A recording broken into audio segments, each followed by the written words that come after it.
जय भोलेनाथ गाइस। भगवान शिव जी के ज्योतिर्लिंग महाकाल की महिमा का वर्णन श्री शिव महापुराण में इसका उल्लेख है। तो वीडियो को शुरू करते हैं और सभी शिव भक्त इस कथा को पूर्ण सुने। एक दिन सूत जी बोले, हे ऋषियों, अब आप भगवान शिव जी के ज्योतिर्लिंग महाकालेश्वर की महिमा सुनिए, जो बहुत ही अद्भुत है।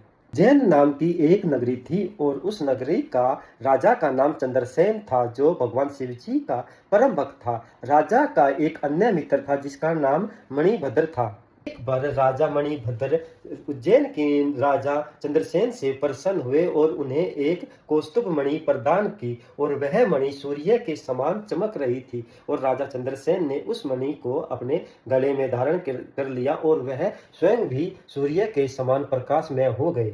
और उस मणि को देखकर अन्य देशों के राजा भी राजा चंद्रसेन से ईर्ष्या करने लगे और उसे प्राप्त करने का प्रयत्न करने लगे। और एक दिन राजाओं ने चंद्रसेन से मणि मांगी तो उन्हें देने से इनकार कर दिया।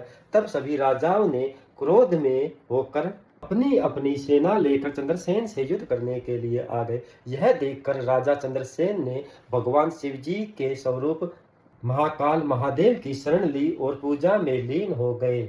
जब राजा चंद्रसेन भगवान शिव जी की पूजा में लीन थे, तो उसी समय वहां पर एक गोपी नाम की विधवा आई और उसके साथ एक 5 वर्ष का बालक था। और उस बालक ने राजा चंद्रसेन को भगवान शिव जी की पूजा करते हुए देखा और उसने घर आकर एक पत्थर लेकर अपने घर के अंदर जाकर धूप दीप नैवेद्य से भगवान शिव जी के का मन में ध्यान कर पूजा में लीन हो गया। और कुछ समय पश्चात जब उसकी माता ने बालक को भोजन के लिए आवाज लगाई, तो उस बालक ने भगवान शिव जी की पूजा में लीन होने के कारण उसे कुछ सुनाई नहीं दिया। और माता के बार बार पुकारने पर माता स्वयं घर के अंदर आई और बालक को खींच कर घर से बाहर ले आई और वह पत्थर को उठाकर बाहर फेंक दिया। और बालक शिव शिव कहता हुआ बेहोश हो गया। और यह देखकर उसकी माता के भी होश उड़ गई।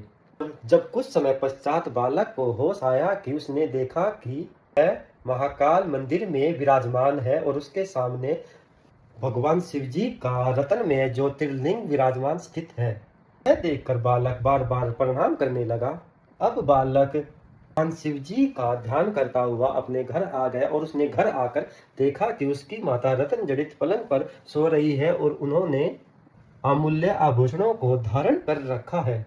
बालक की प्रसन्नता का ठिकाना न रहा और उसने अपनी माता को जगाया भगवान भोलेनाथ की कृपा का समाचार सुनाया। यह सुनकर माता बड़ी प्रसन्न हुई।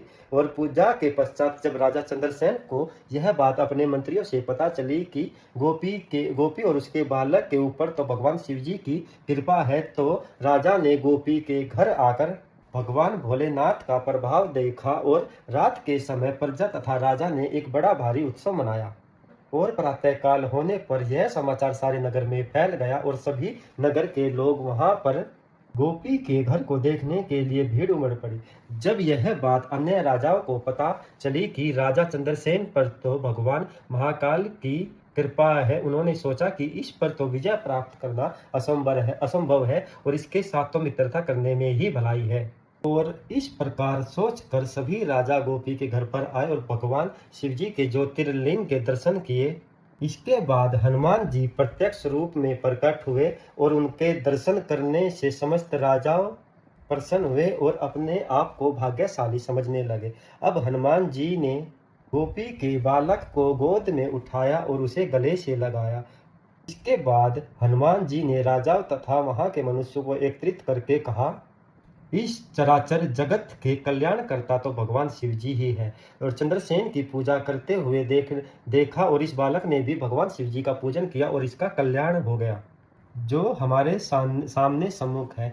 यह बालक मोक्ष को प्राप्त करेगा और इस बालक के 8वें पुत्र का नाम नंद होगा और नंद के घर पर भगवान श्री कृष्ण जी पुत्र रूप में प्रकट होंगे और यह श्रीकट नाम से प्रसिद्ध होगा। इसके पश्चात राजा चंद्रसेन और वह बालक जिसका नाम श्रीकट नाम से प्रसिद्ध हुआ, वह भगवान शिव जी की पूजा करते रहे। इसके बाद दोनों इस लोक में सुख भोग कर स्वर्ग लोक को प्राप्त हुए और अन्य राजा भी अपनी राजधानी को प्रस्थान कर गए और दोनों को दुर्लभ मोक्ष की प्राप्ति हुई। यह शिव कृपा बहुत ही सुंदरता का उदाहरण है।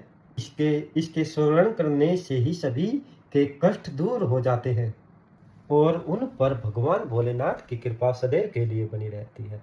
तो गाइस, श्री शिव महापुराण की यह कथा आपको कैसी लगी? बने रहे हमारे एक और अध्याय के साथ, बने रहे। जय भोलेनाथ।